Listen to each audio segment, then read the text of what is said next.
ನಮಸ್ತೆ ಸ್ನೇಹಿತರೆ, ನಾನು ನಿಮ್ಮ ವಿಜಯ್ ಇನ್ಫೋಯಿಂದ ವಿಜಯ್ ಮಾತಾಡ್ತಾ ಇದ್ದೀನಿ. ಇವತ್ತಿನ ವಿಷಯ ಏನಪ್ಪ ಅಂದರೆ, ಜನಗಣತಿ ಗೌರವಧನ 2026 ಮತ್ತು 27ನೇ ಸಾಲಿನಲ್ಲಿ ಒಂದು ಜನಗಣತಿ ನಡೆಯುತ್ತಿದೆ ಸ್ನೇಹಿತರೆ, ಕೇಂದ್ರ ಸರ್ಕಾರದ ವತಿಯಿಂದ. ಆ ಕೇಂದ್ರ ಸರ್ಕಾರದ ಜನಗಣತಿ ಅಡಿಯಲ್ಲಿ ಈ ಒಂದು ಜನಗಣತಿ ಮಾಡುವಂತಹ ಈ ಒಂದು ಗಣತಿದಾರರಿಗೆ ಒಂದು ಎಷ್ಟು ಗೌರವಧನ ಕೊಡುತ್ತಾರೆ ಅಥವಾ ಎಷ್ಟು ರೆಮ್ಯುನೇಷನ್ ಕೊಡುತ್ತಾರೆ ಅನ್ನೋದನ್ನು ಇವತ್ತಿನ ವಿಚಾರದಲ್ಲಿ ನಾವು ತಿಳ್ಕೊತಾ ಹೋಗೋಣ ಸ್ನೇಹಿತರೆ.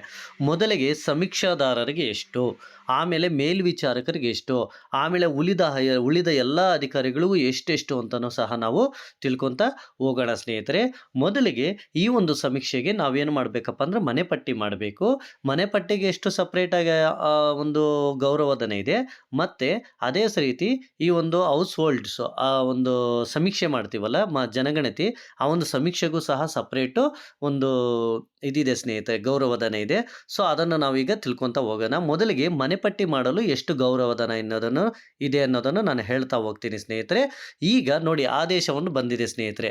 ಮೊದಲಿಗೆ ಒಂದು ಆದೇಶ ಬಂದಿದೆ ನೋಡಿ ಸ್ನೇಹಿತರೆ. ಇಲ್ಲಿ ಈ ಒಂದು ಕೇಂದ್ರ ಸರ್ಕಾರದ ಒಂದು ಆದೇಶ ಬಂದಿದೆ. ಈ ಆದೇಶದ ಪ್ರಕಾರನೇ ನಾನು ಎಲ್ಲ ಮಾಹಿತಿ ತಿಳಿಸ್ತಾ ಹೋಗ್ತಾ ಇದ್ದೀನಿ. ನಿಮ್ಗೆ ಆದೇಶನೂ ಸಹ ನಾನು ನಿಮ್ಮ ಒಂದು ಇದರಲ್ಲಿ ಕಾಣಿಸ್ತಾ ಇದೆ ಅಂತ ಅನ್ಕೊಂತೀನಿ, ನಿಮ್ಮ ಒಂದು ವಿಡಿಯೋದಲ್ಲಿ ಕಾಣಿಸ್ತಾ ಇದೆ.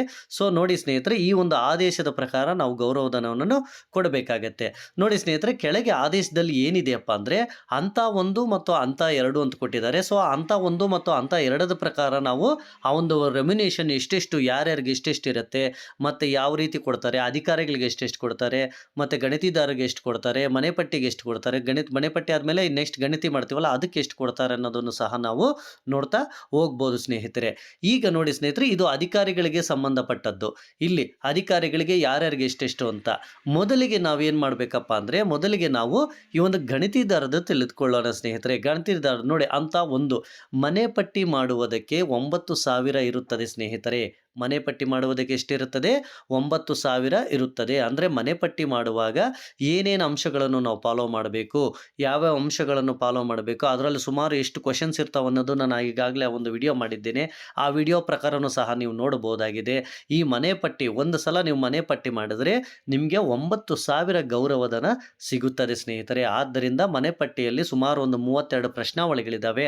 ಅದಕ್ಕೆ ಸಂಬಂಧಪಟ್ಟಂಥ ವಿಡಿಯೋನೂ ಸಹ ಮಾಡಿದ್ದೇನೆ. ಆ ಒಂದು ಪ್ರಶ್ನಾವಳಿಗಳನ್ನು ನೋಡಿಕೊಂಡು ನೀವು ಮನೆ ಪಟ್ಟಿ ಮಾಡಿದರೆ ನಿಮಗೆ 9,000 ಗೌರವಧನ ಸಿಗುತ್ತದೆ ಸ್ನೇಹಿತರೆ. ಅದೇ ರೀತಿ ಹಂತ 2 ಜನಗಣತಿ ಮಾಡುವುದಕ್ಕೆ, ಅಂದರೆ ಮನೆಪಟ್ಟಿ ಆದಮೇಲೆ ಜನಗಣತಿ, ನೀವು ಒಂದು ಜನಗಣತಿ ಮಾಡಿದರೆ ಅದಕ್ಕೆ ಸುಮಾರು ಎಷ್ಟು ಸಿಗುತ್ತೆ ಅಂದರೆ 16,000 ಸಿಗುತ್ತದೆ ಸ್ನೇಹಿತರೆ. ಆ ಒಂದು ಮನೆಪಟ್ಟಿ ಆದಮೇಲೆ ಜನಗಣತಿ ಮಾಡ್ತೀರಲ್ವ, ಅದಕ್ಕೆ 16,000 ರೂಪಾಯಿಗಳು ನಿಮಗೆ ಗೌರವಧನವಾಗಿ ಸಿಗುತ್ತದೆ ಸ್ನೇಹಿತರೆ. ಇದನ್ನು ನಾನು ಮೊದಲಲ್ಲಿ ನಿಮ್ಗೆ ಆದೇಶ ತೋರಿಸಿದ್ದೀನಿ. ಆದೇಶದ ಪ್ರಕಾರನೇ ನಾನು ಈ ಒಂದು ಮಾಹಿತಿಯನ್ನು ತಿಳಿಸ್ತಾ ಇದ್ದೇನೆ.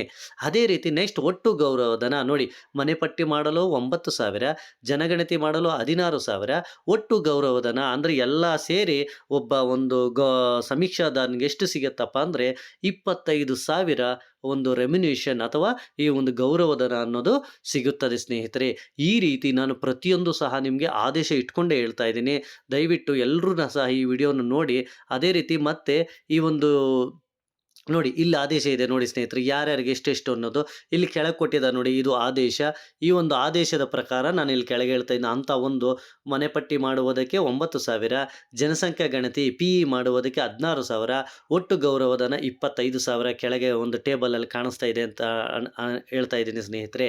ಅದೇ ರೀತಿ ಅಧಿಕಾರಿಗಳಿಗೆ, ಇತರೆ ಅಧಿಕಾರಿಗಳಿಗೆ ಎಷ್ಟೆಷ್ಟು ಬರುತ್ತದೆ ಅಂತಲೂ ಹೇಳ್ತಾ ಹೋಗ್ತೀನಿ ನೋಡಿ. ರಾಜ್ಯ ನೋಡಲ್ ಅಧಿಕಾರಿಗಳಿಗೆ, HLOಗಳಿಗೆ 30,000, ಮತ್ತು ಆ ಒಂದು ಪ್ರದೇಶದಲ್ಲಿ ಕೇಂದ್ರಾಡಳಿತ ಪ್ರದೇಶಕ್ಕೆ 12,000. ಈ ರೀತಿ ಬೇರೆ ಬೇರೆ ವಿಭಾಗದಲ್ಲಿ ಬೇರೆ ಬೇರೆ ರೀತಿಯ ಒಂದು ಅಮೌಂಟ್ ಸಹ ಇದೆ ಸ್ನೇಹಿತರೆ. ಆದರೆ ನಮಗೆ ಮುಖ್ಯವಾಗಿ ಬೇಕಾಗಿರೋದು ಏನಂದರೆ, ಮನೆಪಟ್ಟಿ ಮಾಡುವುದಕ್ಕೆ 9,000, ಜನಗಣತಿ ಮಾಡುವುದಕ್ಕೆ 16,000, ಮನೆಪಟ್ಟಿ ಒಟ್ಟು ಗೌರವಧನ, ಮನೆಪಟ್ಟಿ ಪ್ಲಸ್ ಜನಗಣತಿ ಎರಡೂ ಸೇರಿ 25,000 ರೂಪಾಯಿಗಳು ನಿಮಗೆ ಗೌರವಧನ ಸಿಗುತ್ತದೆ ಸ್ನೇಹಿತರೆ. ಈ ರೀತಿ ನೀವು 2026 ಮತ್ತು 27ನೇ ಸಾಲಿನಲ್ಲಿ ಮನೆಪಟ್ಟಿ ಮಾಡಿ ಜನಗಣತಿ ಮಾಡಿದರೆ ಒಟ್ಟು 25,000 ಗೌರವಧನ ಸಿಗುತ್ತದೆ. ಇದೇ ರೀತಿ ನಿಮಗೆ ಈ ಒಂದು ಸೆನ್ಸಸ್ ಬಗ್ಗೆ ಇನ್ನೂ ಹೆಚ್ಚಿನ ವಿಡಿಯೋಗಳು ಸಹ ನಿಮಗೆ ಬರ್ತವೆ. ಅದೇ ರೀತಿ ಈ ಒಂದು ಮನೆಪಟ್ಟಿ ಮಾಡುವಾಗ ಏನೇನು ಪ್ರಶ್ನಾವಳಿ ಮಾಡಬೇಕು ಅನ್ನೋದನ್ನು ಸಹ ನನ್ನ ಒಂದು ಚಾನಲಲ್ಲಿದೆ, ನೀವು ನೋಡ್ಬೋದು ಸ್ನೇಹಿತರೆ. ಈ ವಿಡಿಯೋ ಇಷ್ಟ ಆದರೆ ಲೈಕ್ ಮಾಡಿ, ಶೇರ್ ಮಾಡಿ, ಕಾಮೆಂಟ್ ಮಾಡಿ ಹಾಗೂ ಸಬ್ಸ್ಕ್ರೈಬ್ ಮಾಡ್ಕೊಳ್ಳಿ ಸ್ನೇಹಿತರೆ. ಥ್ಯಾಂಕ್ ಯು ಸ್ನೇಹಿತರೆ.